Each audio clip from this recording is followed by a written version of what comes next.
into an unprecedented contraction.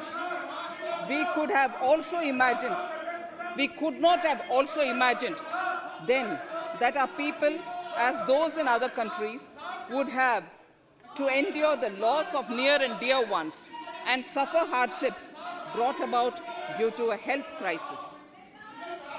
The risk of not having a lockdown was far too high.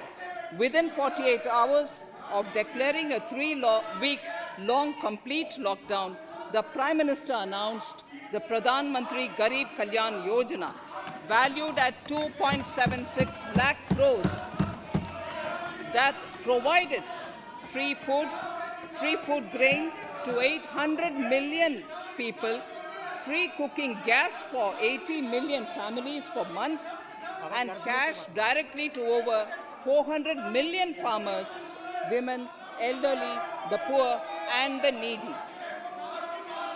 Even as a large section of citizens stayed home, milk, vegetables, fruit suppliers, health and sanitary workers, truck drivers, railways and public transport workers, bank employees, electricity workers, our annadatas, police, firemen, and the armed forces all had to go about their work as normal, but with the additional anxiety of the virus hanging over them.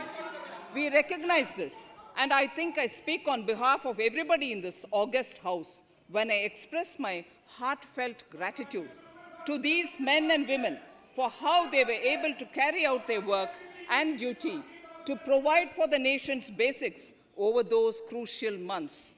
Speaker, sir, for public good, honorable members of parliament and members of legislative assemblies too offered their salaries. In May 2020, the government announced the Atmanirbhar Bharat package. To sustain the recovery further into the year, we also rolled out 2 more Atmanirbhar packages, 2 and 3. Total financial impact of all the Atmanirbhar Bharat packages, including measures taken by the RBI, was estimated to be about 27.1 lakh crores, which amounts to more than 13% of our GDP. As a government, we kept a watch on the situation and were proactive in our responses. The government, led by the Prime Minister, stretched its resources to deliver for most vulnerable sections of our society, the poorest of the poor, the Dalits, the tribals, the elderly, the migrant workers, and our children. The Pradhan Mantri Garib Kalyan Yojana, the 3 Atmanirbhar packages, and announcements made later were like 5 mini budgets in themselves.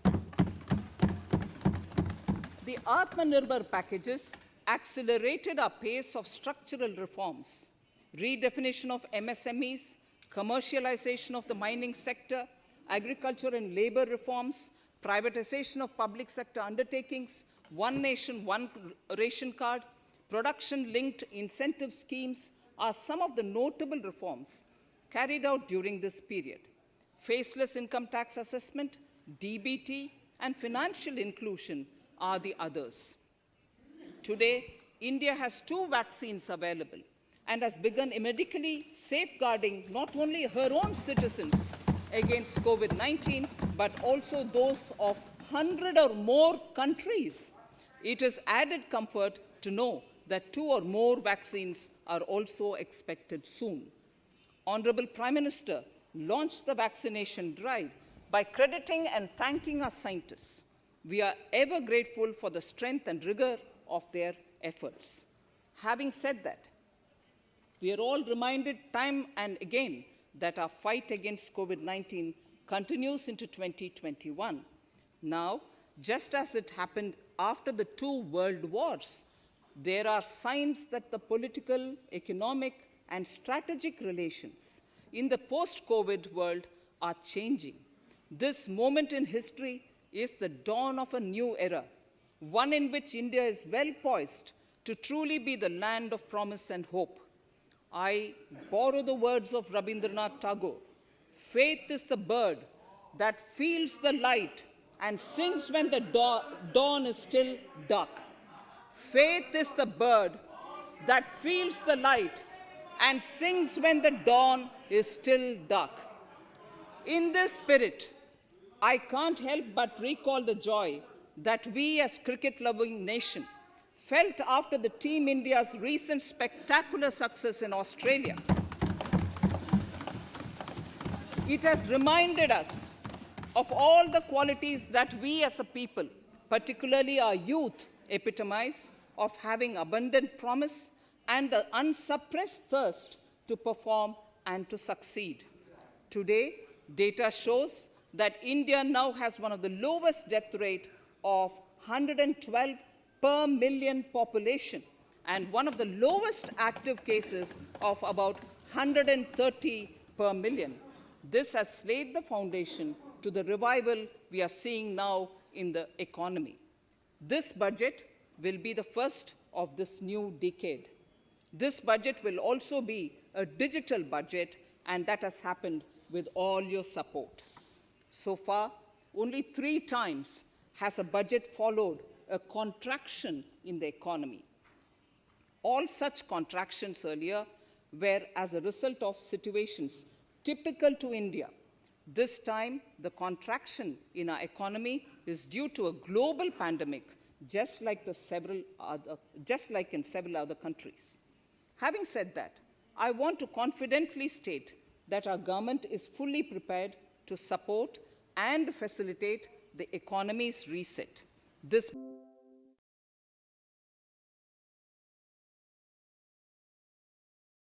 be India's turn at the BRICS presidency, the year for our Chandrayaan-3 mission, and the Haridwar Mahakumbh.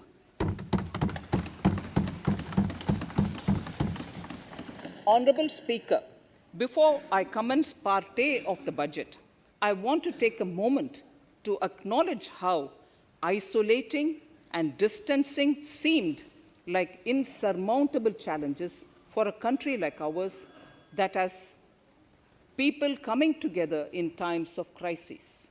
It hurts us in many ways. It hurt us in many ways.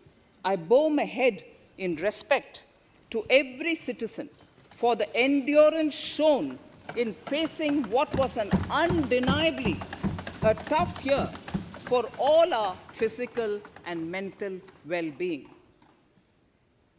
Part A. In Part A, I wish to lay a vision for Atmanirbhar Bharat.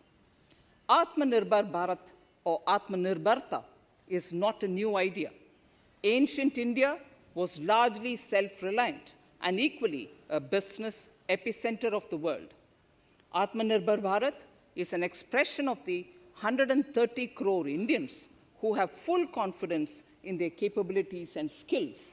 We are already part of international groupings such as the G20 and the BRICS, the Coalition for Disaster Resilient Infrastructure, and the International Solar Alliance are realities today due to India's efforts.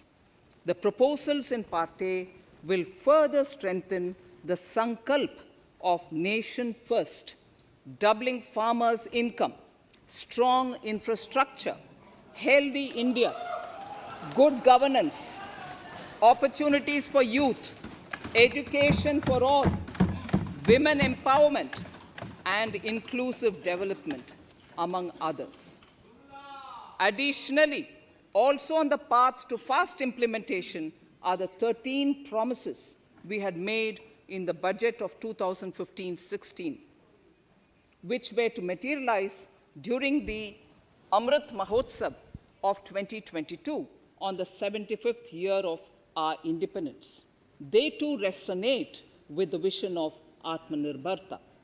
The budget proposals for 21-22 rest on 6 pillars: health and well-being, physical and financial capital and infrastructure, inclusive development for aspirational India, reinvigorating human capital, innovation and R&D, and as 6th, minimum government and maximum governance.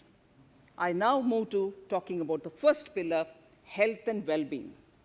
Even at the outset, I would like to say that the investment on health infrastructure in this budget has increased substantially. Progressively, as institutions absorb more, we shall commit more. Taking a holistic approach to health, we focus on strengthening three areas: preventive, curative, and well-being. Health systems.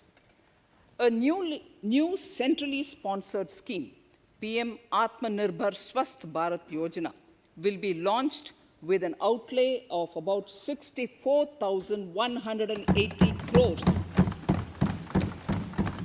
over 6 years. This will develop capacities of primary, secondary, and tertiary care health systems, strengthen existing national institutions, and create new institutions to cater to detection and cure of new and emerging diseases. This will be in addition to the National Health Mission. The main interventions under the scheme are support for over 17,000 rural and 11,000 urban health and wellness centers, setting up integrated public health labs in all districts, and 3,382 block public health units in 11 states to connect all public health labs. Operationalization of 17 new public health units and strengthening of 33 existing public health units at points of entry, that is, at 32 airports, 11 seaports, and 7 land crossings. Setting up of 15 health emergency operation centers and 2 mobile hospitals. And setting up of a National Institution for One Health, a regional research platform for WHO, World Health Organization, Southeast Asia Region Office, 9 biosafety level 3 laboratories, and 4 regional national institutes for virology. Nutrition. To strengthen nutritional content, delivery, outreach, and outcome, we will merge the supplementary nutrition program and the Poshan Abhiyan and launch the Mission Poshan 2.0. We shall adopt an intensified strategy to improve nutritional outcomes across 112 aspirational districts. Universal coverage of water supply. The World Health Organization has repeatedly stressed the importance of clean water, sanitation, and clean environment as a prerequisite to achieving universal health. The Jal Jeevan Mission Urban will be launched. It aims at universal water supply in all 4,378 urban local bodies with 2.86 crores household tap connections, as well as liquid waste management in 500 Amrit cities. It will be implemented over 5 years with an outlay of 2,87,000 crores. Swachh Bharat and Swasth Bharat. For further Swachhata of urban India, we intend to focus on complete fecal sludge management and wastewater treatment, source segregation of garbage, reduction in single-use plastic, reduction in air pollution by effectively managing waste from construction and demolition activities, and bioremediation of all legacy dump sites. The Urban Swachh Bharat Mission 2.0 will be implemented with a total financial allocation of 1,41,678 crores over a period of 5 years from 2021. Clean air. To tackle the burgeoning problem of air pollution, I propose to provide an amount of 2,217 crores of rupees for 42 urban centers with 1 million plus population in this budget. Scrapping policy. We are separately announcing, Honorable Speaker, a voluntary vehicle scrapping policy to phase out old and unfit vehicles. This will help in encouraging fuel-efficient, environment-friendly vehicles, thereby reducing vehicular pollution and oil import bills.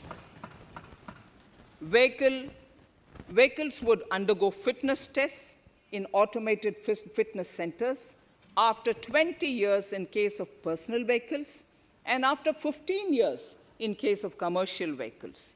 Details of the scheme will be separately shared by the ministry. Vaccines. The pneumococcal vaccine, a made-in-India product, is presently limited to only 5 states. It will be rolled out across the country.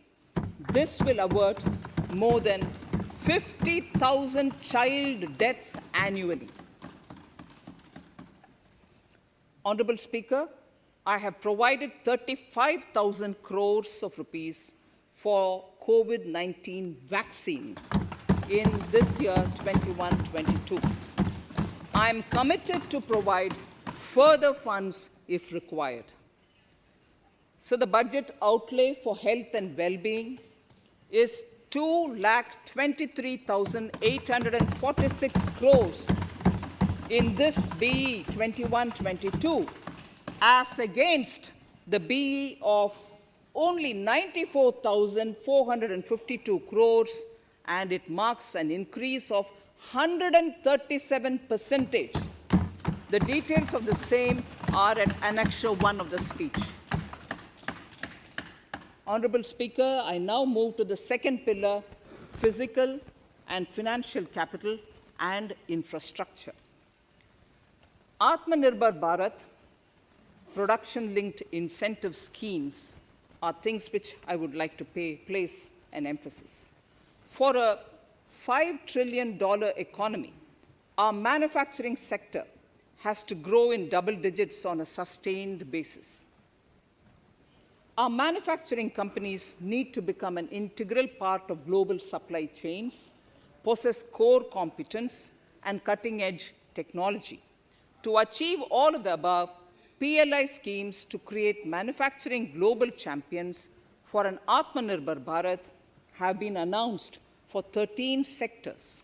For this, the government has committed nearly 1.97 lakh crores over 5 years starting this financial year. This initiative will help bring scale and size in key sectors, create and nurture global champions, and provide jobs to our youth. Textiles. To enable the textile industry to become globally competitive, attract large investments, and boost employment generation, a scheme of Mega Investment Textiles Park will be launched in addition to the PLI schemes.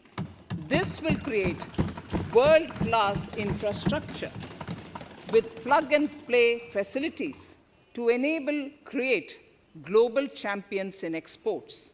7 textile parks will be established over 3 years. Infrastructure. The National Infrastructure Pipeline, which I announced in December 2019, is the first of its kind. Whole of government exercise ever undertaken by Government of India. The NIP was launched with 6,835 projects. The project pipeline has now expanded to 7,400 projects.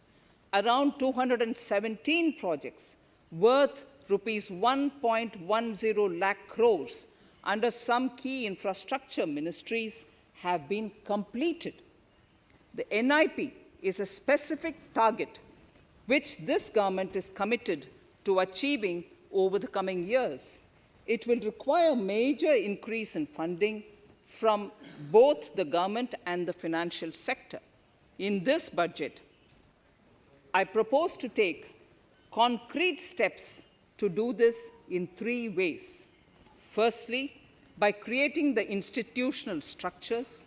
Secondly, by a big thrust on monetizing assets. And thirdly, by enhancing the share of capital expenditure in central and state budgets. Infrastructure needs long-term debt financing. A professionally managed development financial institution is necessary to act as a provider, enabler, and catalyst for infrastructure financing. Accordingly, I shall introduce a bill to set up a development financial institution. I have provided a sum of 20,000 crore rupees to capitalize this institution. The ambition is to have a lending portfolio of at least 5 lakh crores for this DFI within 3 years' time. Debt financing of InvITs and REITs by foreign portfolio investors will be enabled by making suitable amendments in the relevant legislations. This will further ease access of finance to InvITs and REITs, thus augmenting funds for infrastructure and real estate sectors. Asset monetization. Monetizing operating public infrastructure. Monetizing operating public infrastructure assets is a very important financing option for new infrastructure construction. A national monetization pipeline of potential brownfield infrastructure assets will be launched. An asset monetization dashboard will also be created for tracking the progress and to provide visibility to investors. Some important measures in the direction of monetization are National Highways Authority of India and the PGCIL each have sponsored one InvIT that will attract international and institutional investors. 5 operational roads with an estimated enterprise value of 5,000 crores of rupees are being transferred to the NHAI InvIT. Similarly, transmission assets of value 7,000 crores will be transferred to the PGCIL InvIT. Railways will monetize dedicated freight corridor assets for operations and maintenance after commissioning.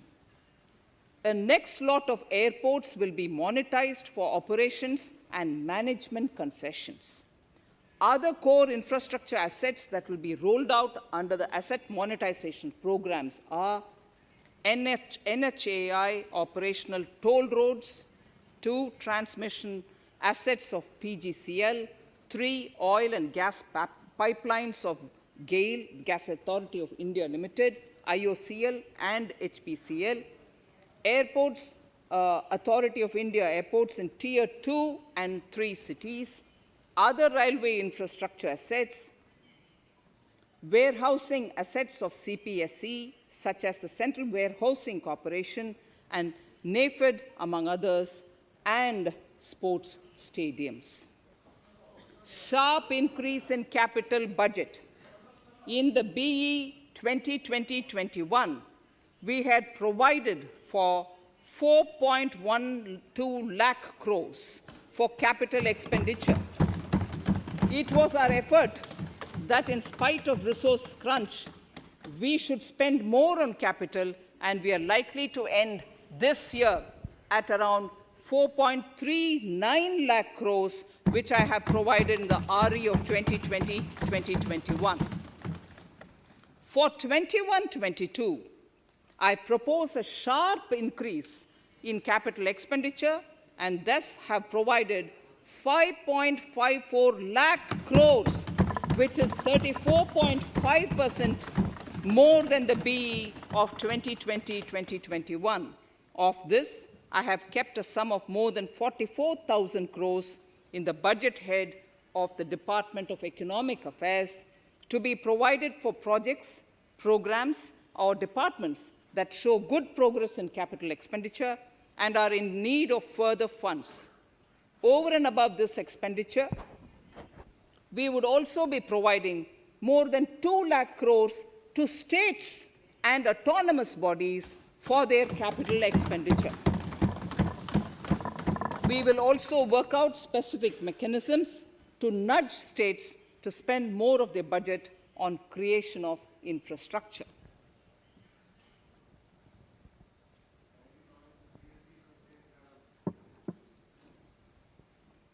Roads and highways infrastructure. More than 13,000 kilometer length of roads at a cost of 3.3 lakh crores has already been awarded under the 5.35 lakh crores Bharatmala Pariyojana project, of which 3,800 kilometers have been constructed. By March 2022, we would be awarding another 8,500 kilometers and complete an additional 11,000 kilometers of national highway corridors. To further augment road infrastructure, more economic corridors are also being planned. Some are 3,500 kilometers of national highway works in the state of Tamil Nadu at an investment of 1.03 lakh crores. These include Madurai-Kollam corridor, Chittoor-Tachur corridor, and construction will start next year.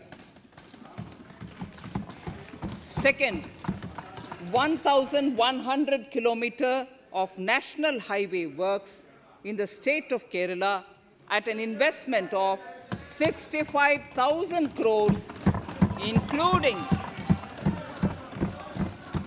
including 600 kilometer section of Mumbai-Kanyakumari corridor in Kerala. Third, 675 kilometers of highway works in the state of West Bengal at a cost of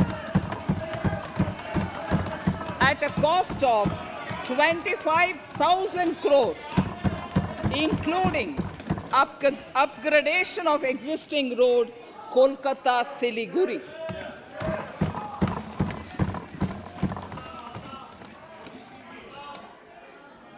National highway works of around 19,000 crores are currently in progress in the state of Assam.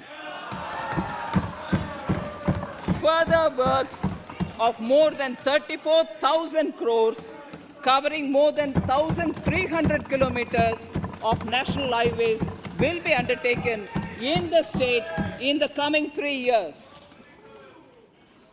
Some of the flagship corridors and other important projects that would see considerable activity in 2021-22 are in Annexure 2 to my speech. I am also providing an enhanced outlay of 1,18,101 crores for Ministry of Road Transport and Highways, of which 1,08,230 crores is for capital, the highest ever provided. Railway infrastructure. Honorable Speaker, sir, Indian Railways have prepared a National Rail Plan for India 2030. The plan is to create a future-ready railway system by 2030. Bringing down the logistic costs for an industry is at the core of our strategy to enable Make in India. It is expected that Western Dedicated Freight Corridor and Eastern Dedicated Freight Corridor will be commissioned by June 2022. The following additional initiatives are also proposed. The Son-Nagar-Gomo sections, 263 kilometers of Eastern Dedicated Freight Corridor will be taken up in PPP mode in this year itself. Gomo-Dankuni section of 274.3 kilometers will be also taken up shortly in short succession. We will undertake future dedicated freight corridor projects, namely East Coast Corridor from Kharagpur to Vijayawada, East-West Corridor from Bhusawal to Kharagpur to Dankuni, and North-South Corridor from Itarsi to Vijayawada. Detailed project reports will be undertaken in the first phase. Broad gauge route kilometers, RKM as they refer to, electrified is expected to reach 46,000 kilometers, 46,000 RKMs. That is 72% by end of 2021 from 41,548 RKMs on 1st October 2020. 100% electrification of broad gauge routes will be completed by December 2023. For passenger convenience and safety, the following measures are being proposed. We will introduce the aesthetically designed Vista Dome LHB coach on tourist routes to give better travel experience to passengers. The safety measures undertaken in the past few years have borne results. To further strengthen this effort, high-density network and highly utilized network routes of Indian Railways will be provided with an indigenously developed automatic train protection system that eliminates train collision due to human error. I'm providing a record sum of 1,10,055 crores for railways, of which 1,07,100 crores is for capital expenditure only. Urban infrastructure. We will work towards raising the share of public transport in urban areas through expansion of metro rail networks and augmentation of city bus services. A new scheme will be launched at a cost of 18,000 crores to support augmentation of public bus transport services. The scheme will facilitate deployment of innovative PPP models to enable private sector players to finance, to acquire, to operate, and to maintain over 20,000 buses. The scheme will boost the automobile sector, provide fillip to economic growth, create employment opportunities for our youth, and enhance ease of mobility for urban residents. A total of 702 kilometers of conventional metro is operational, and another 1,016 kilometers of metro and RRTS is under construction in 27 cities. Two new technologies, that is Metro Light and Metro Neo, will be deployed to provide metro rail systems at much lesser cost with same experience, convenience, and safety in Tier 2 cities and peripheral areas of Tier 1 cities also. Central counterpart funding will be provided to Kochi Metro Railway Phase 2 of 11.5 kilometers, 1,957.05 crores. Chennai Metro Railway Phase 2 of 118.9 kilometers at a cost of 63,246 crores.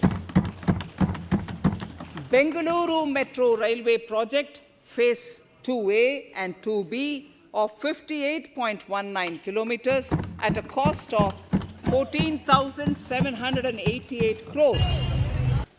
Nagpur Metro Rail Project Phase 2 and Nashik Metro at a cost of 5,976 crores and 2,092 crores respectively.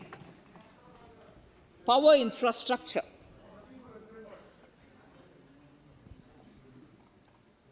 The past 6 years have seen a number of reforms and achievements in power sector.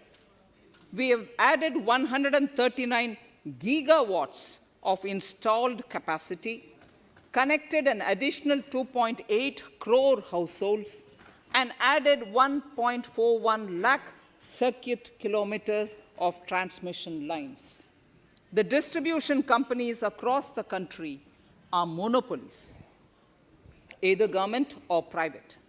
There is a need to provide choice to the consumers by promoting competition. A framework will be put in place to give consumers alternatives to choose from among more than one distribution companies. I read that sentence again. A framework will be put in place to give consumers alternatives to choose from among more than one distribution company. The viability of distribution companies is a serious concern. A revamped, reforms-based, result-linked power distribution sector scheme will be launched with an outlay of 3,05,984 crores over 5 years. The scheme will provide assistance to DISCOMs for infrastructure creation, including prepaid smart metering, feeder separation, upgradation of systems, etc., tied to financial improvements.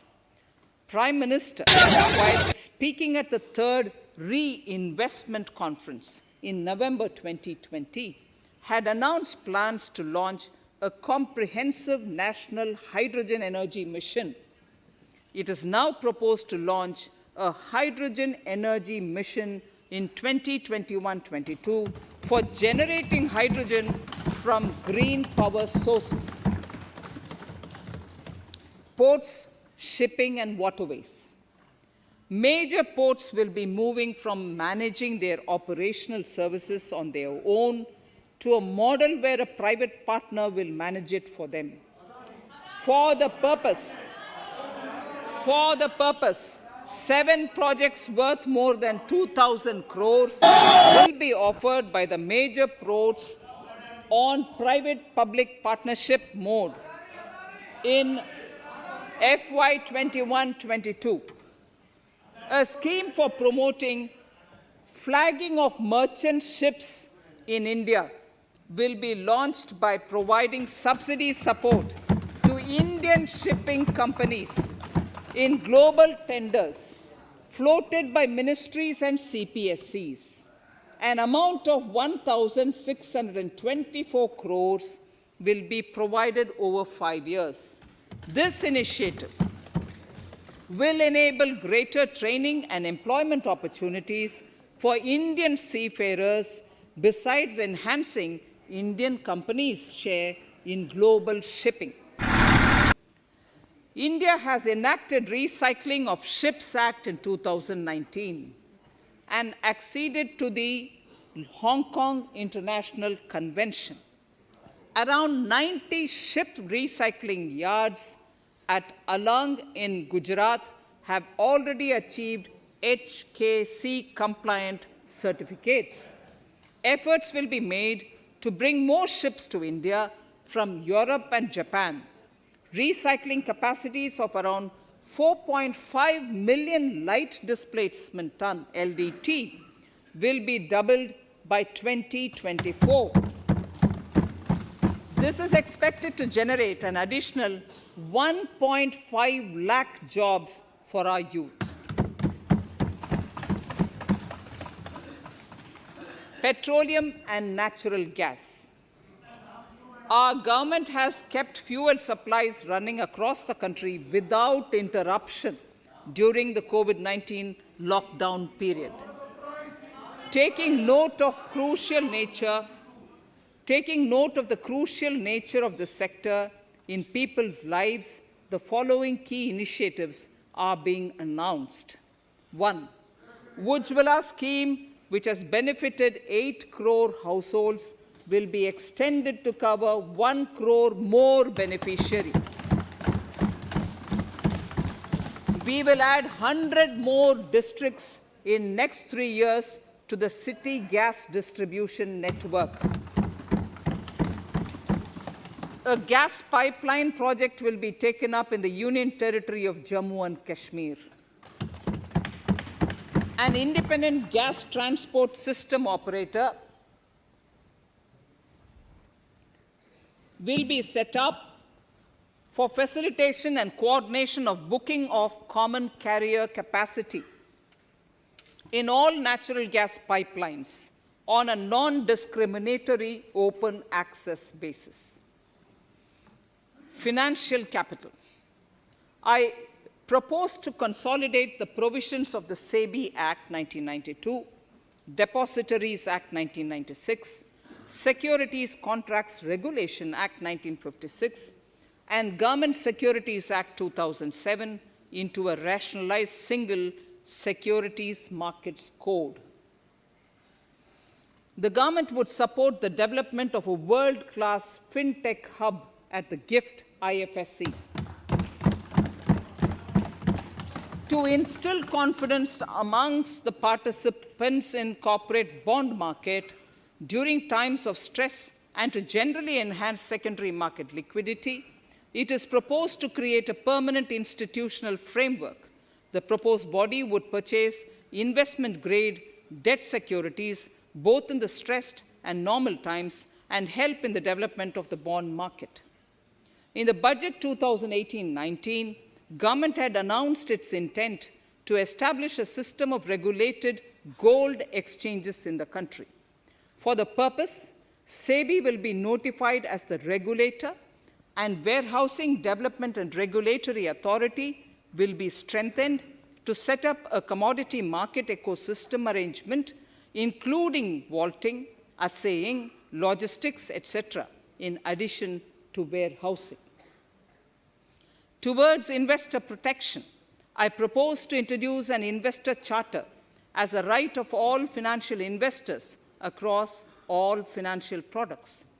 To give a further boost to the non-conventional energy sector, I propose to provide additional capital infusion of 1,000 crores to Solar Energy Corporation of India and 1,500 crores to Indian Renewable Energy Development Agency.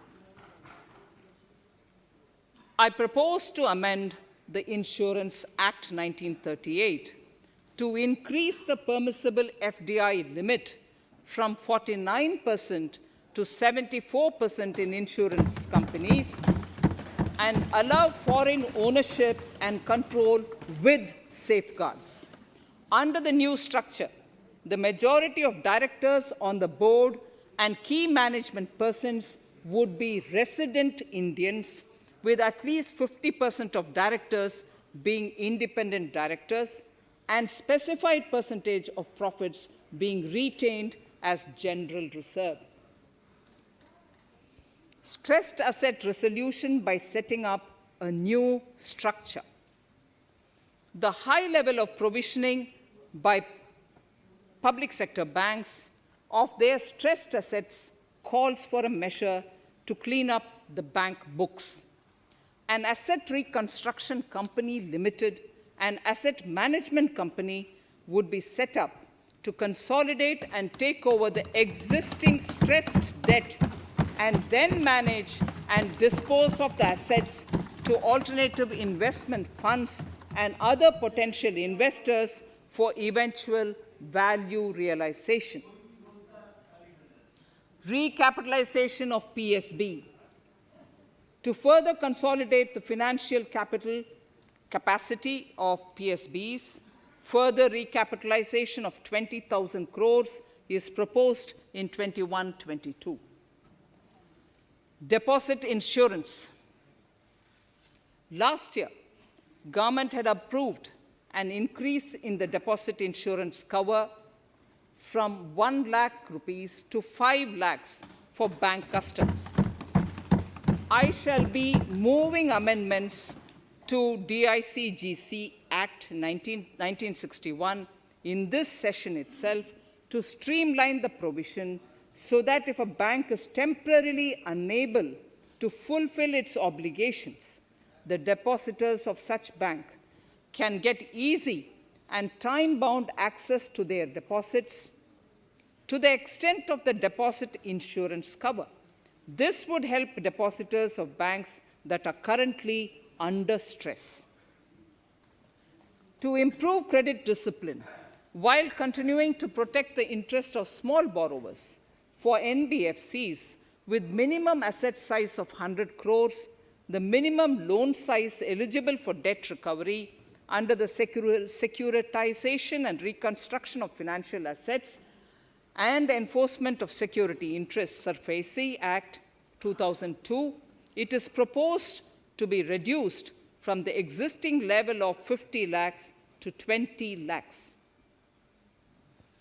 Company matters. The decriminalization of the procedural and technical compoundable offences under Companies Act 2013 is now complete.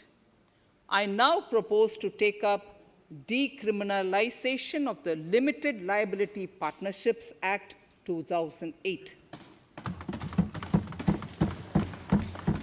Honorable Speaker, I propose to revise the definition under the Companies Act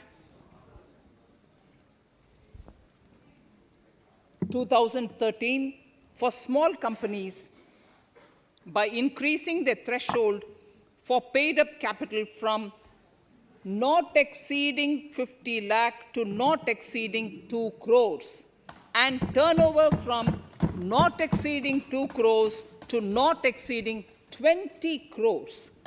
This will benefit more than 2 lakh companies in easing their compliance requirements.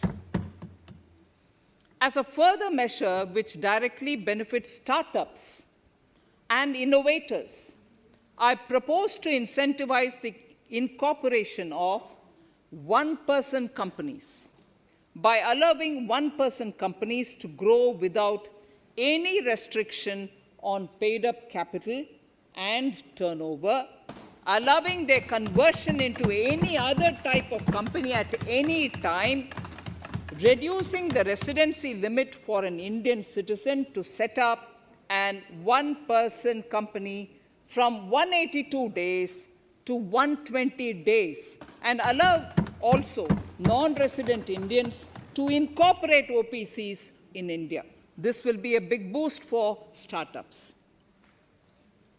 To ensure faster resolution of cases, the NCLT framework will be strengthened, e-court system shall be implemented, and alternate methods of debt resolution and special framework for MSMEs shall be introduced. During the coming fiscal, we will be launching data analytics, artificial intelligence, machine learning driven MCA 2.1 version to MCA 21 version 3.0. MCA 21 version 3.0. This version 3.0 will have additional modules for e-scrutiny, e-adjudication, e-consultation, and compliance management. Disinvestment and strategic sale. In spite of COVID-19, we have kept working towards strategic disinvestment. A number of transactions, namely BPCL, Air India, Shipping Corporation of India, Container Corporation of India, IDBI Bank, Bharat Earth Movers Limited, Pavan Hans, Neelachal Ispat Nigam Limited, among others, would be completed in 21-22.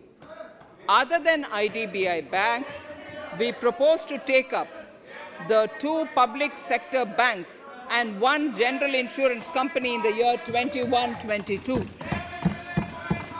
This would require legislative amendments, and I propose to introduce the amendments in this session itself.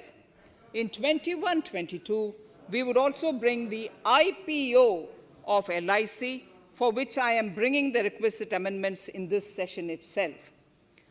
In the Atmanirbhar package, I had announced that we will come out with a policy of strategic disinvestment of public sector enterprises.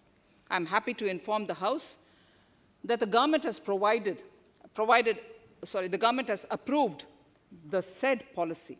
The policy provides a clear roadmap for disinvestment in all non-strategic and strategic sectors.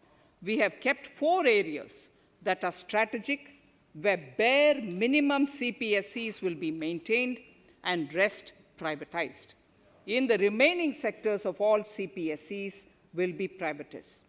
The main highlights of the policy are mentioned in Annexure 3. To fast forward the disinvestment policy, I'm asking NITI to work out on the next list of center public sector companies that would be taken up for strategic disinvestment.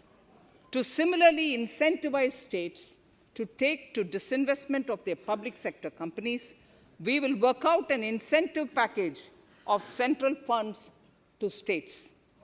Idle assets will not contribute to Atmanirbhar Bharat. The non-core assets largely consist of surplus land with government ministries and departments and public sector enterprises. Monetizing of land can either be by way of direct sale or concession or by similar means. This requires special abilities, and for this purpose, I propose to use a special purpose vehicle in the form of a company that would carry out this activity.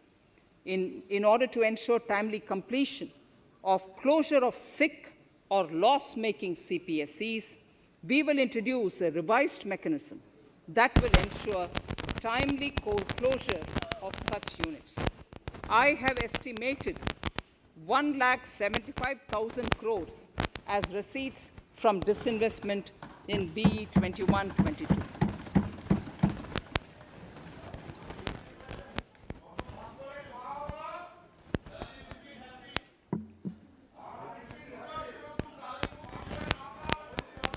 Government financial reforms.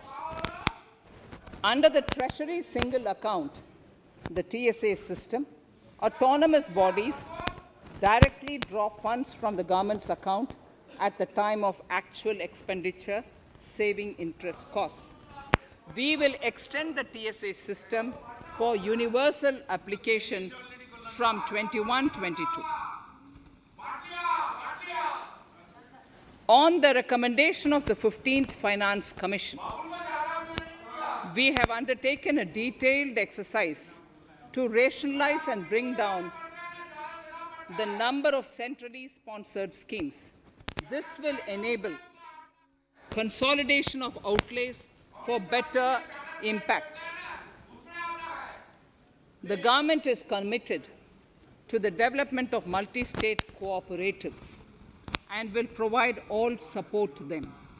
To further streamline the ease of doing business for cooperatives, I propose to set up a separate administrative structure for them. So the third pillar of Atmanirbhar Bharat, inclusive development for aspirational India. Honorable Speaker, sir, under this pillar, I will cover agriculture and allied sectors, farmers' welfare and rural India, migrant workers and labor, and financial inclusion. Agriculture. Our government is committed to the welfare of farmers. The MSP regime has undergone a sea change to assure price that is at least 1.5 times the cost of production across all commodities.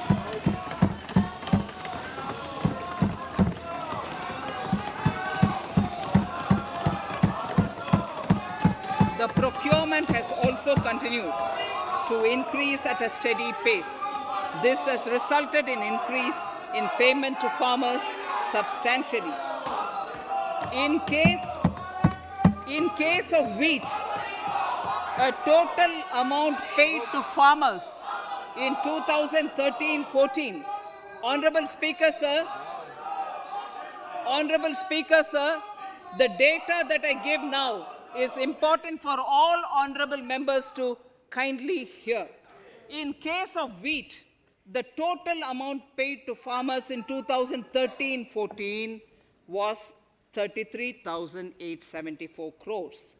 In 2019-20, it was 62,802 crores.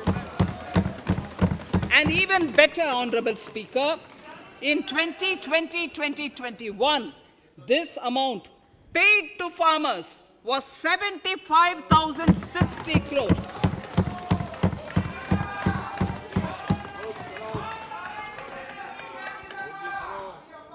Honorable Speaker, again an important fact.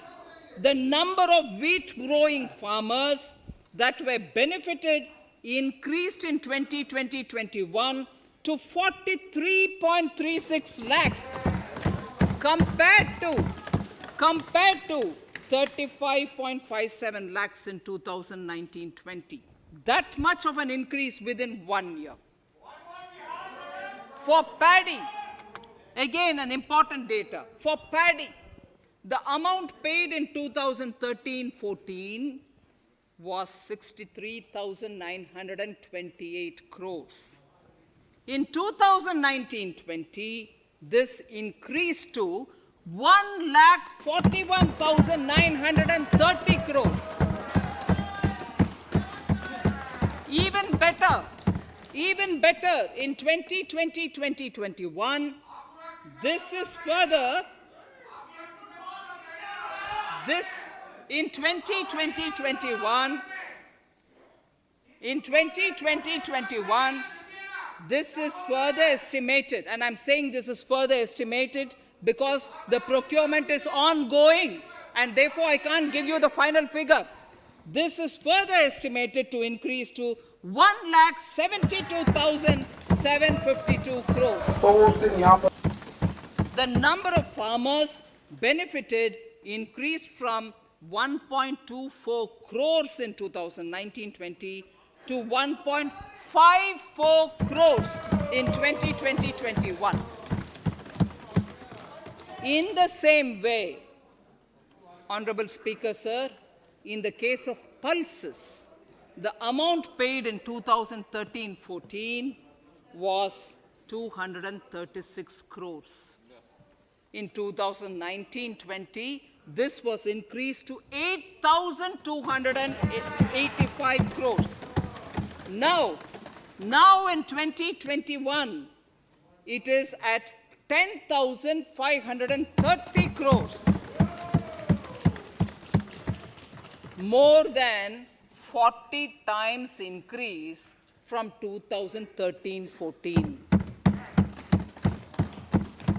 The receipts to cotton farmers have seen a stupendous increase from 90 crores in 2013-14 to 25,974 crores in, I'm giving you data as of 27th January 2021, this is bound to increase. From 90 crores for cotton farmers in 2013-14 to 25,974 crores in 2021. All the details in complete narration is available in Annexure 4 to my speech.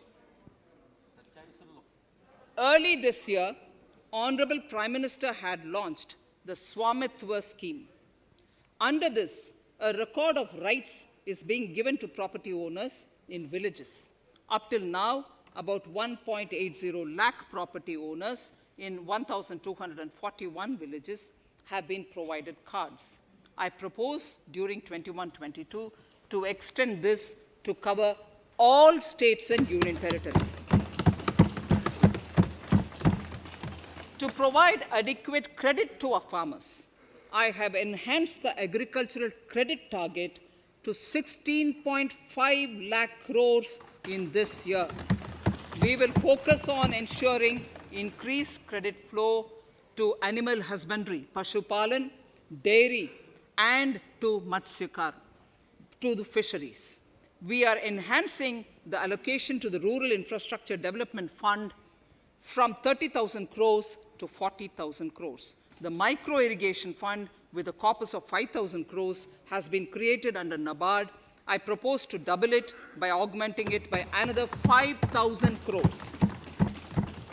To boost value addition in agriculture and allied products and their exports, the scope of Operation Green Scheme that is presently applicable to only tomatoes, onions, and potatoes will be enlarged to include 22 perishable crops. Around 1.68 lakh crore farmers, around 1.68 crore farmers are registered, and 1.14 lakh crores of rupees trade value has been carried out through e-NAMs, the National Agricultural Market. Keeping in view the transparency and the competitiveness that e-NAM has brought into the agricultural market, 1,000 more mandis will be integrated with e-NAM. Honorable Speaker, sir, with all this, the Agricultural Infrastructure Fund would be made available to the APMCs for augmenting their infrastructure facilities.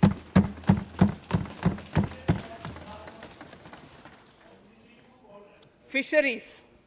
I'm proposing substantial investments in the development of modern fishing harbors and fish landing centers. To start with, 5 major fishing harbors, Kochi, Chennai, Visakhapatnam, Paradip, and Petua Ghat, will be developed as hubs for economic activity. We will also develop inland fishing harbors and fish landing centers along the banks of rivers and waterways.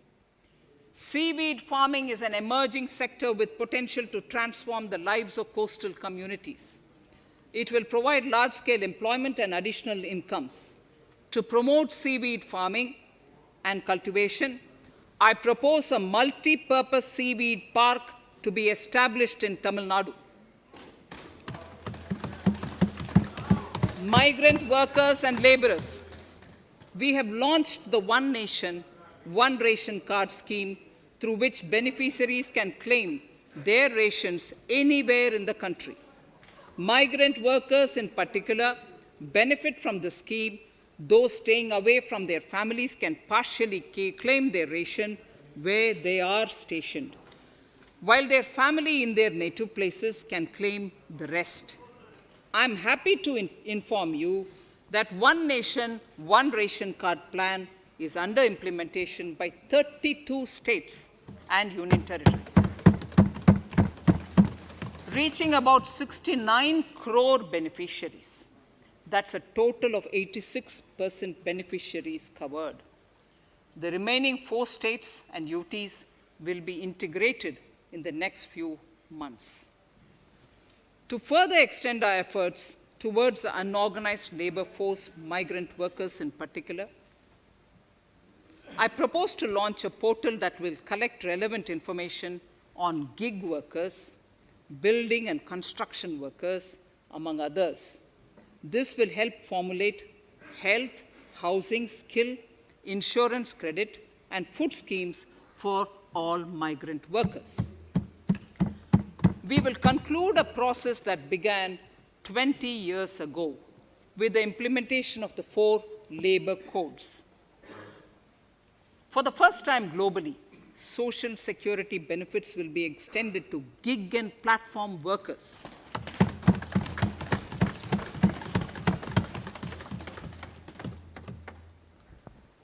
Minimum wages will apply to all categories of workers, and they will all be covered by the Employees State Insurance Corporation. Women will be allowed to work in all categories and also in the night shifts with adequate protection. At the same time, compliance burden on employers will be reduced with a single registration and licensing and online returns. Financial inclusion.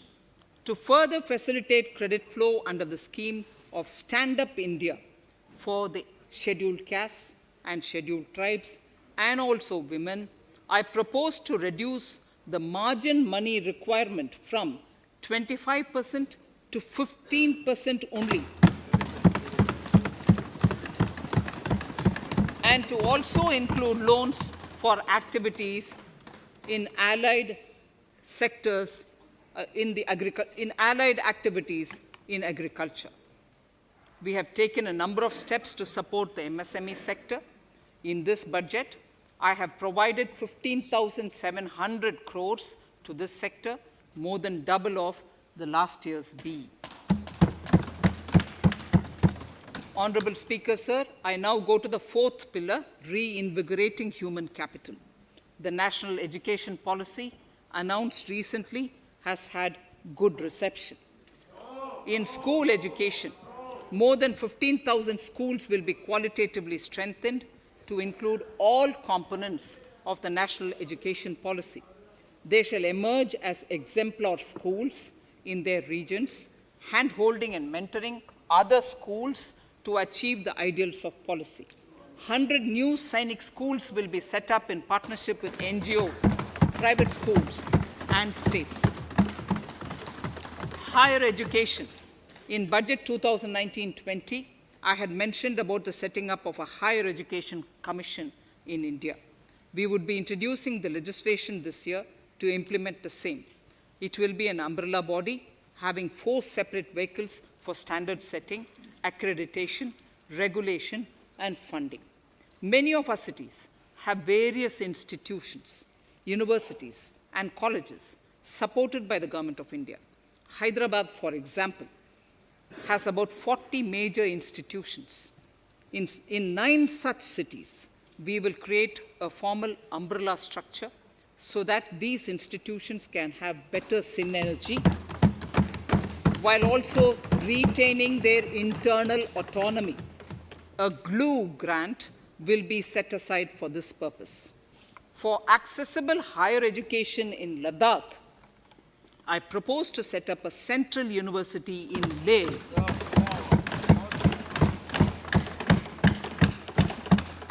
The other important projects to be taken up as a part of the NEP are listed in Annexure 5.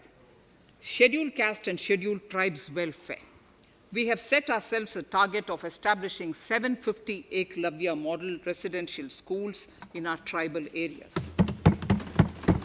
I propose to increase the unit cost of each such school from 20 crores, which is what it is now, to 38 crores, and for hilly and difficult areas to 48 crores. This would help creating robust infrastructure facilities for our tribal students. We have revamped the post-metric scholarship scheme for the welfare of scheduled caste students. I have also enhanced the central assistance in this regard. We are allotting 35,219 crores for 6 years till 25-26 to benefit 4 crores scheduled caste students. Skilling. In 2016, we had launched the National Apprenticeship Promotion Scheme. The government proposes to amend the Apprenticeship Act with a view to further enhancing apprenticeship opportunities for our youth. We will realign the existing scheme of National Apprenticeship Training Scheme for providing post-education apprenticeship, training of graduates and diploma holders in engineering.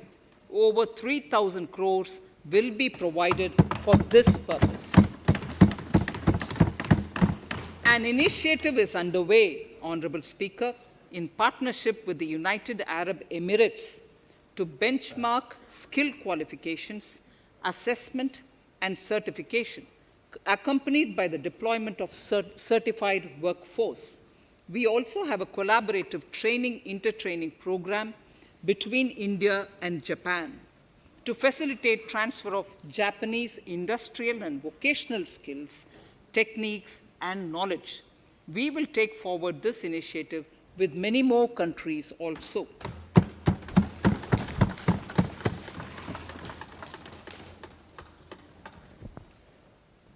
Innovation and R&D. In my budget speech of 2019, I had announced the National Research Foundation.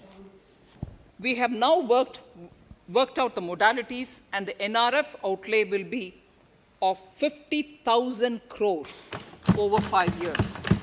It will ensure that the overall research ecosystem in the country is strengthened with focus on identified national priority thrust areas. There has been a manifold increase in digital payments in the recent past. To give a further boost to digital transactions, I earmarked 1,500 crores for a proposed scheme that will provide financial incentive to promote digital mode of payment. We will undertake a new initiative, National Language Translation Mission. This will enable the wealth of governance and policy-related knowledge on the internet being made available in major Indian languages. The new Space India Limited, a PSU under the Department of Space, will execute the PSLV CS-51 launch, carrying the Amazonia satellite from Brazil, along with a few smaller Indian satellites. As part of the Gaganyaan mission activities, 4 Indian astronauts are being trained on generic spaceflight aspects in Russia. The first unmanned launch is slated for December 2021. Our oceans are a storehouse of living and non-living resources. To better understand this realm, we will launch a deep ocean mission with a budget outlay of more than 4,000 crores over 5 years. This mission will cover deep ocean survey exploration and projects for the conservation of deep sea biodiversity. I come to the 6th pillar, Honorable Speaker, minimum government, maximum governance. Honorable Speaker, sir, this is the last of the 6 pillars. This will outline plans for reforms in one of our core principles of minimum government, maximum governance. We have taken a number of steps to bring reforms in tribunals in the last few years for speedy delivery of justice. Continuing with the reforms process, I now propose to take further measures to rationalize the functioning of tribunals. We have introduced the National Commission for Allied Healthcare Professionals Bill in Parliament. National Commission for Allied Healthcare Professionals Bill in the Parliament, with a view to ensure transparent and efficient regulation of 56 allied healthcare professionals. Additionally, to bring about transparency, efficiency, and governance reforms in the nursing profession, the National Nursing and Midwifery Commission Bill will be introduced by the government for passing. To have ease of doing business for those who deal with government or CPSEs and carry out contracts, I propose to set up a conciliation mechanism and mandate its use for quick resolution of contractual disputes. This will instill confidence in private investors and contractors. Honorable Speaker, sir, the forthcoming census could be the first digital census in the history of India.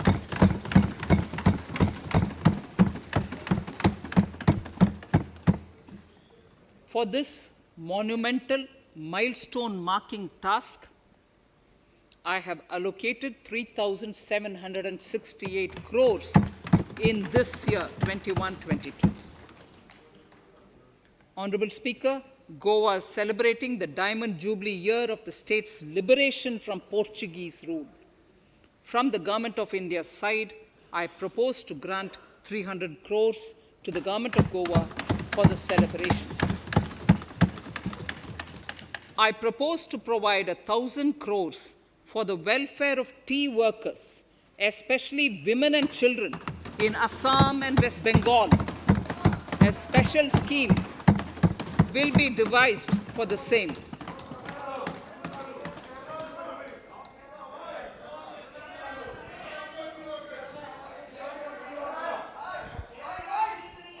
Fiscal position. Fiscal position. In these last few paragraphs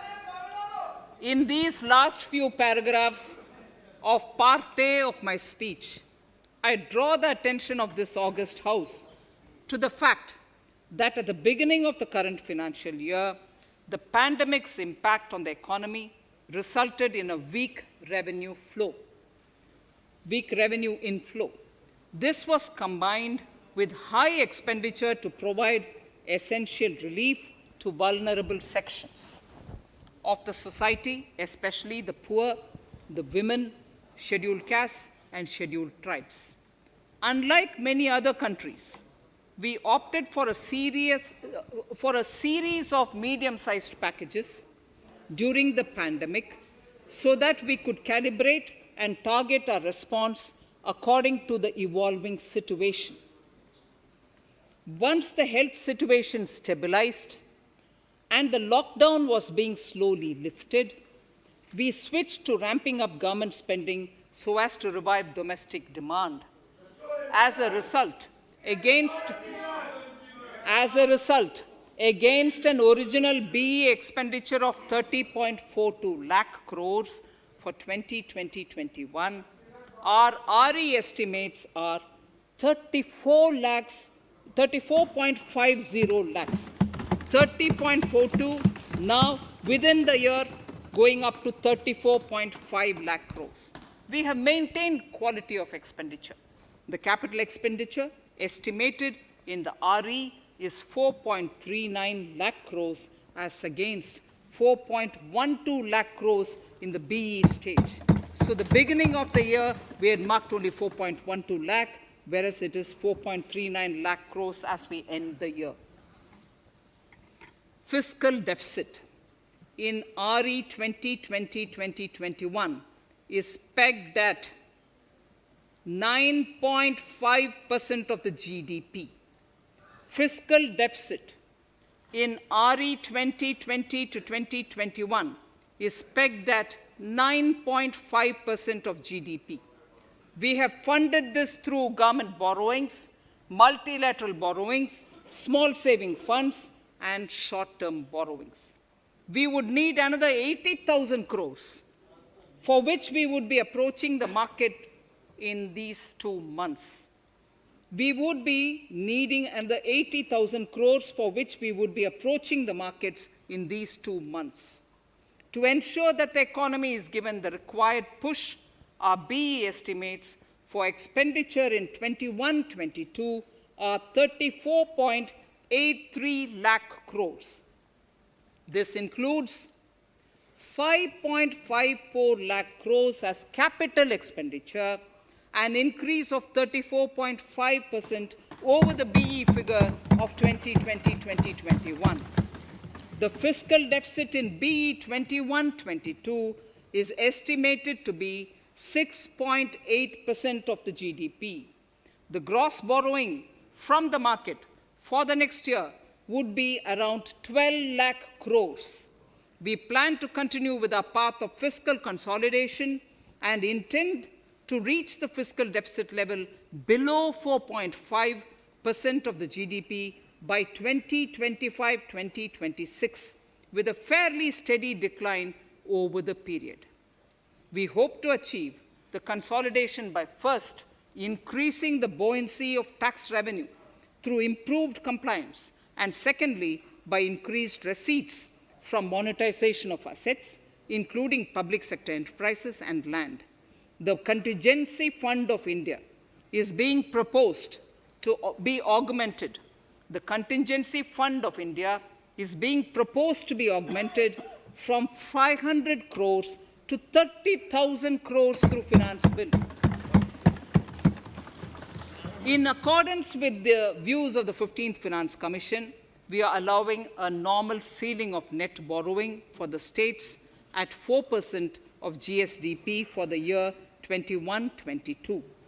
A portion of this ceiling will be earmarked to be spent on incremental capital expenditure. Additional borrowing ceiling of 0.5% of the GSDP will also be provided, subject to conditions. States will be expected to reach a fiscal deficit of 3% of GSDP by 2023-24, as recommended by the 15th Finance Commission. In the July 2019-20 budget, I introduced the Statement 27 on extra budgetary resources. It disclosed the borrowings of the government agencies that went towards funding Government of India schemes and whose repayment burden was on the government. In my 2020-21 budget, I enhanced the scope and coverage of that statement by including the loans provided by government to the FCI, the Food Corporation of India. Taking a step further in this direction, I propose to discontinue the NSSF loan to FCI for food subsidy, and accordingly, budget provisions have been made in RE 2020-21 and in the BE 2021-22. The extra budgetary resource details are at Annexure 6.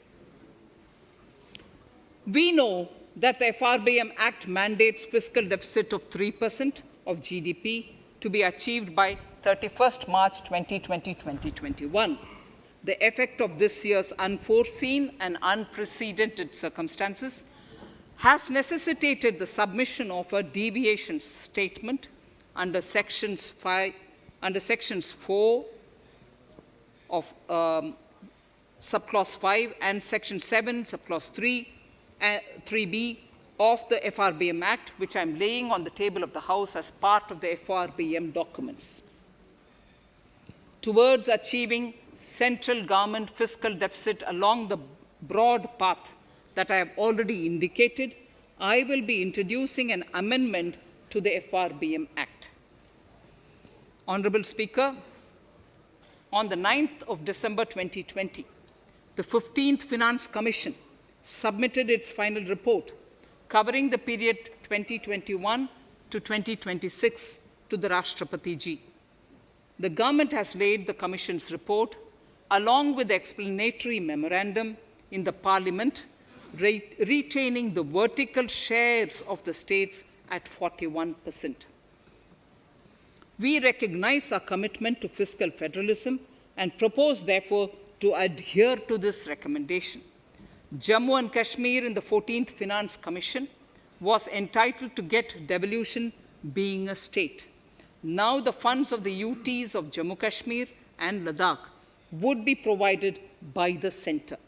I have also provided on the Commission's recommendation 1,18,452 crores as revenue deficit grant to 17 states in 21-22, as against 74,340 crores to 14 states in 2020-21. Honorable Speaker, I would now move to Part B of my speech.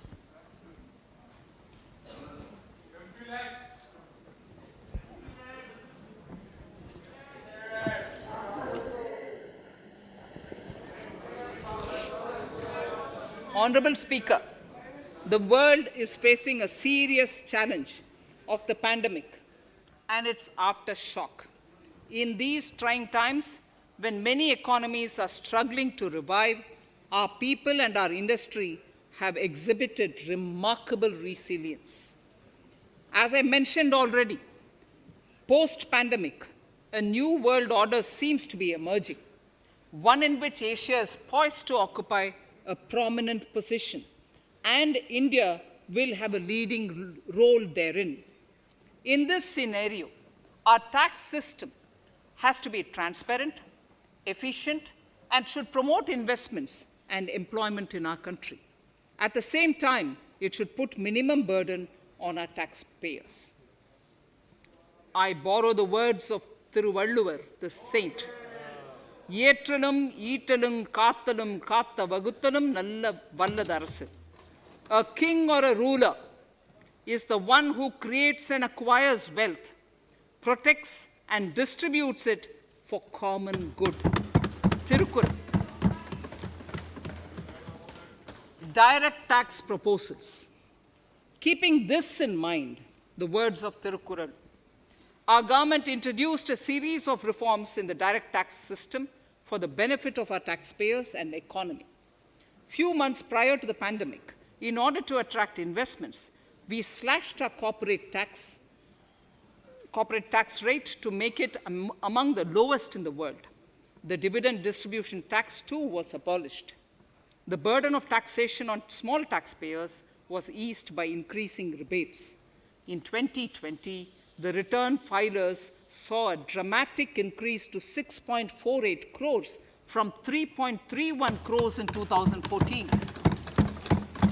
In the direct tax administration, we had recently introduced the faceless assessment and faceless appeal. I now seek to take further steps to simplify the tax administration, ease compliance, and reduce litigation. Relief to senior citizens. I begin my direct tax proposals by offering my pranam to our senior citizens. Many of them, despite having foregone several basic necessities of their own, have strived to build our nation. Now, in the 75th year of independence of our country, when we continue our endeavor with renewed vigor, we shall reduce compliance burden on our senior citizens who are 75 years of age and above. For senior citizens who only have pension and interest income, I propose exemption from filing their income tax returns.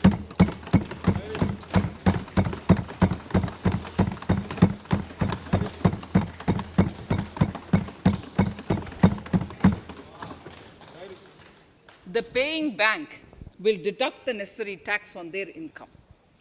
Reduction in time for income tax proceedings. This is a very key announcement, if you ask me. Honorable Speaker, presently an assessment can be reopened up to 6 years and in serious tax fraud cases for up to 10 years.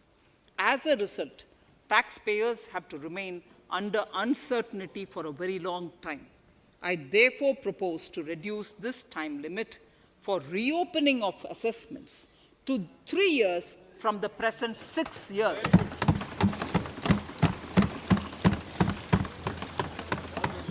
In serious tax evasion cases too, only where there is evidence of concealment of income of 50 lakh or more in a year.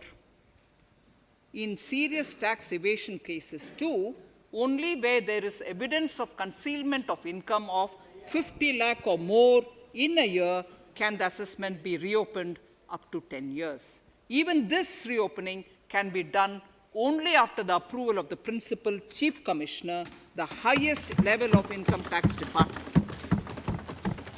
Setting up the Dispute Resolution Committee.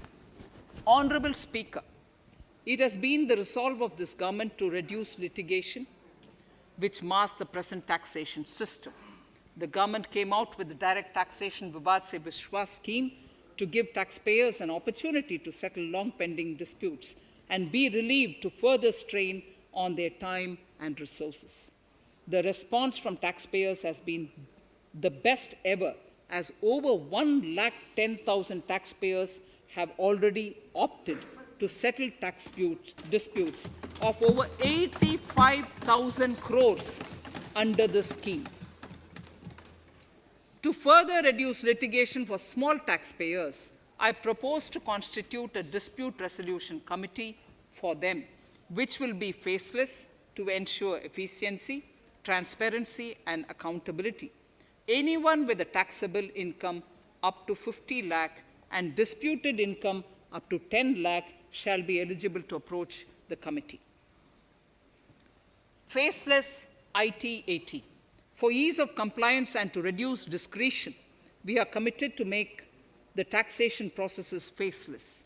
The government has already introduced faceless assessment and appeal this year. The next level of income tax appeal is the Income Tax Appellate Tribunal. I now propose to make this tribunal faceless. We shall establish a national faceless Income Tax Appellate Tribunal Center. All communication between the tribunal and the appellant shall be electronic. Where personal hearing is needed, it shall be done through video conferencing. Relaxations to NRI. When non-resident Indians return to India, they have issues with respect to their accrued incomes in their foreign retirement accounts.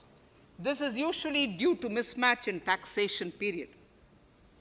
They also face difficulties in getting credit for Indian taxes in foreign jurisdictions. I propose to notify rules for removing their hardship of double taxation. Exemption from audit. Currently, if your turnover exceeds 1 crore, you have to get your accounts audited. In February 2020 budget, I had increased the limit for tax audit to 5 crores for those who carry out 95% of their transactions digitally. To further incentivize digital transactions and to reduce compliance burden, I propose to increase this limit for tax audit for such persons from 5 crores to 10 crores. Relief for dividend. In the previous budget, I had abolished the dividend distribution tax in order to incentivize investment. Dividend was made taxable in the hands of shareholders. Now, in order to provide ease of compliance, I propose to make dividend payment to rate and InvIT exempt from TDS. Further, as the amount of dividend income cannot be estimated correctly by the shareholders for paying advance tax, I propose to provide that advance tax liability on dividend income shall arise only after the declaration or payment of dividend. Also, for the foreign portfolio investors, I propose to enable deduction of tax on dividend income at lower treaty rate. Attracting foreign investment into infrastructure sector. In the last budget, for attracting foreign investment in the infrastructure sector, we had granted 100% tax exemption, subject to certain conditions, to foreign sovereign wealth funds and pension funds on their income from investment in Indian infrastructure. We have noticed that few of such funds are facing difficulties in meeting some of the conditions. In order to ensure that a large number of funds invest in India, I propose to relax some of these conditions relating to prohibition on private funding, restriction on commercial activities, and direct investment in infrastructure. In order to allow funding of infrastructure by issue of zero-coupon bonds, I propose to make notified infrastructure debt funds eligible to raise funds by issuing tax-efficient zero-coupon bonds. Affordable housing.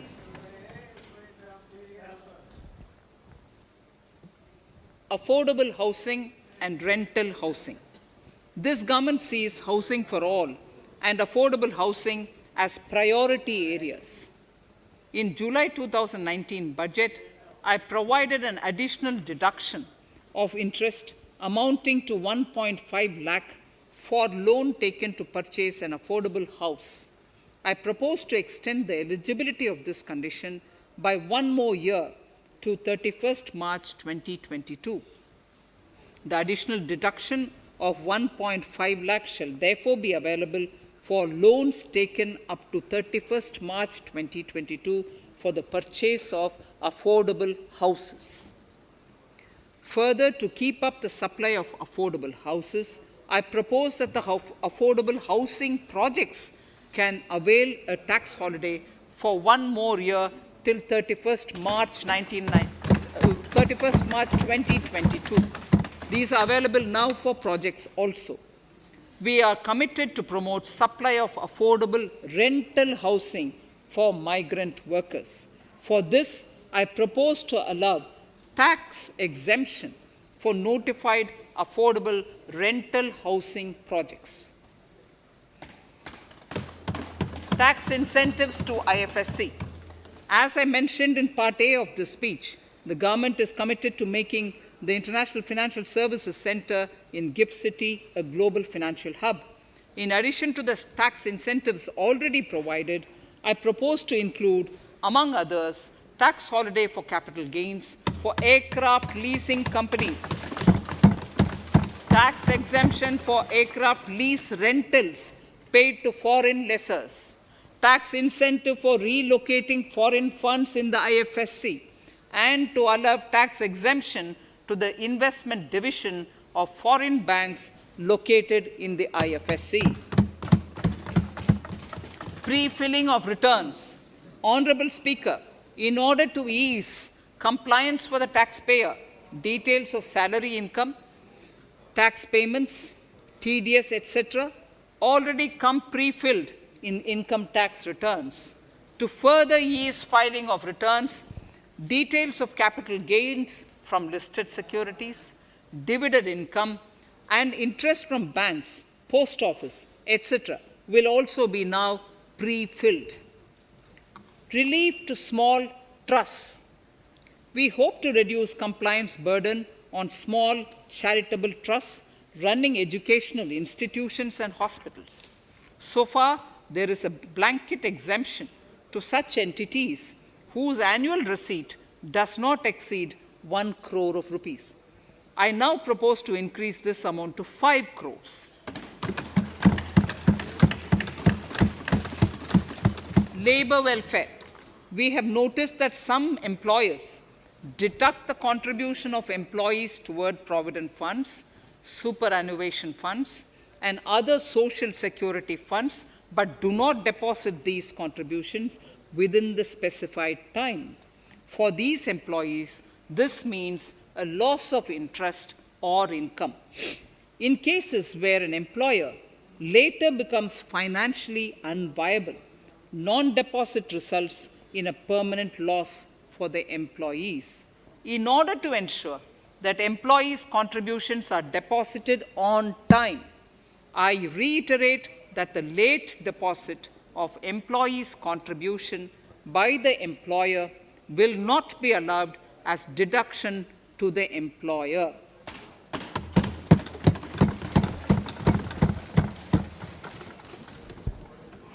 Incentives for startups. In order to incentivize startups in the country, I propose to extend the eligibility for claiming tax holiday for startups by 1 more year, till 31st March 2022. Further, in order to incentivize funding for the startups, I propose to extend the capital gains exemption for investment in startups by 1 more year, till 31st March 2022. Sir, I now come to indirect tax proposals. GST. Before I come to my indirect tax proposals, I would like to appraise the House on GST. The GST is now 4 years old, and we have taken several measures to further simplify it. Some of the measures include nil return through SMS, quarterly return and monthly payment for small taxpayers, electronic invoice system, validated input tax statements, pre-filled editable GST return, and staggering of returns filing. The capacity of GST and system has also been enhanced. We have also deployed deep analytics and artificial intelligence to identify tax evaders and fake billers and launched special drives against them. The results speak for themselves. We have made record collections in the last few months. The GST Council has painstakingly thrashed out thorny issues. As chairperson to the Council, I want to assure this House that we shall take every possible measure to smoothen the GST further and to remove anomalies such as inverted duty structure. Custom duty rationalization. Our custom duty policy should have the twin objective of promoting domestic manufacturing and helping India get on to global value chain and export better. The thrust now has to be on easy access to raw materials and exports of value-added products. Towards this, last year, we started overhauling the customs duty structure, eliminating 80 outdated exemptions. I also thank everyone who responded overwhelmingly to a crowdsourcing call for suggestions on this revamp. I now propose to review more than 400 old exemptions this year. I repeat, I now propose to review more than 400 old exemptions this year. We will conduct this through extensive consultations, and from 1st October 2021, we will put in place a revised customs duty structure free of distortions. I also propose that any new customs duty exemptions, therefore, henceforth will have validity up to 31st March, following 2 years from the date of the issue. Electronic and mobile phone industry. Domestic electronic manufacturing has grown rapidly. We are now exporting items like mobiles and chargers. For greater domestic value addition, we are withdrawing a few exemptions on part of chargers and subparts of mobiles. Further, some parts of mobiles will move from nil rate to a moderate 2.5%. Iron and steel. MSMEs and other user industries have been severely hit by a recent sharp rise in iron and steel prices.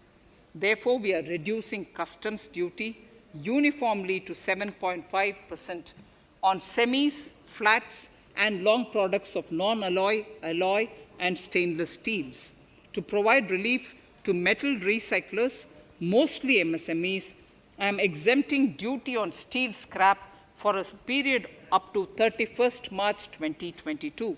Further, I am also revoking ADD and CVD on certain steel products. Also, to provide relief to copper recyclers, I am reducing duty on copper scrap from 5% to 2.5%. Textiles. The textile sector generates employment and contributes significantly to the economy. There is a need to rationalize duties on raw material inputs to man-made textiles. We are now bringing nylon chain on par with polyester and other man-made fibers. We are uniformly reducing the BCD rates on caprolactam, nylon chips, nylon fiber, and yarn to 5%. This will help the textile industry, MSMEs, and also overall exports. Chemicals. We have calibrated customs duty rates on chemicals to encourage domestic value addition and to remove inversions. Apart from other items, we are reducing customs duty on naphtha to 2.5% to correct inversion. Gold and silver presently attract a basic customs duty of 12.5%. Since the duty was raised from 10% in July 19, prices of precious metals have risen sharply. To bring it closer to previous levels, we are rationalizing customs duty on gold and silver. Renewable energy. In Part A, we have already acknowledged that solar energy has huge promise for India. To build up domestic capacity, we will notify a phased manufacturing plan for solar cells and solar panels. At present, to encourage domestic production, we are raising duty on solar inverters from 5% to 20% and on solar lanterns from 5% to 15%. Capital equipment and auto parts. There is immense potential in manufacturing heavy capital equipment domestically. We will comprehensively review the rate structure in due course. However, we are revising duty rates on certain items immediately. We propose to withdraw exemptions on tunnel boring machine. It will attract a customs duty of 7.5% and its parts a duty of 2.5%. We are raising customs duty on certain auto parts to 15% to bring them on par with general rate on auto parts. MSME products. We are proposing certain changes to benefit MSMEs. We are increasing duty from 10 to 15% on steel screws and plastic builder wares. On prawn feed, we increase it from 5 to 15%. We are rationalizing exemption on import of duty-free items as an incentive to exporters of garments, leather, and handicraft items. Almost all of these items are made domestically by our MSMEs. We are withdrawing exemption on imports of certain kinds of leathers as they are domestically produced in good quantity and quality, mostly by MSMEs. We are also raising customs duty on finished synthetic gemstones to encourage domestic processing. Agriculture products to benefit farmers. We are raising customs duty on cotton from nil to 10%, on raw silk and silk yarn from 10 to 15%. We are also withdrawing end-use based concession on denatured ethyl alcohol. Currently, rates are being uniformly calibrated to 15% on items like maize, bran, rice bran, oil cake, and animal feed additives. There is an immediate need to improve agricultural infrastructure so that we produce more while also conserving and processing agricultural output efficiently.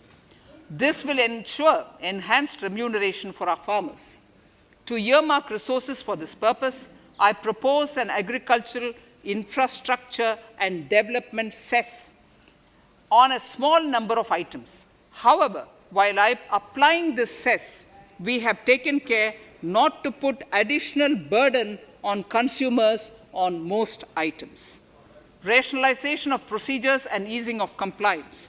For their judicious application, we propose certain changes in the provisioning related to ADD, anti-dumping duty, and CVD, countervailing duty levies. To complete customs investigation, we are prescribing definite timelines. In 2020, we rolled out the Turant Customs Initiative, which brought in faceless, paperless, and contactless customs measures. With effect from September 2020, we have implemented a new procedure for administration of rules of origin. This has helped in putting a check on misuse of FTAs. The specific details of direct and indirect tax changes proposed are listed in the annexure to my speech. Honorable Speaker, sir, with these words, I commend the budget to this august House. Thank you.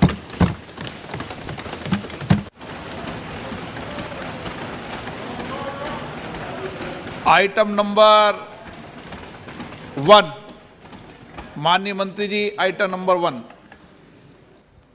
Sorry, I don't have it with me. Sir, I wish to place on table the 15th Finance Commission report.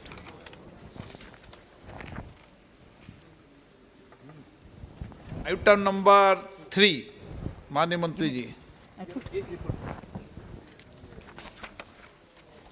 So, I wish to lay on the table the following statements under Section 3(1) of the Fiscal Responsibility and Budget Management Act 2003, the medium-term fiscal policy, fiscal policy strategy statement, and macroeconomic framework statement.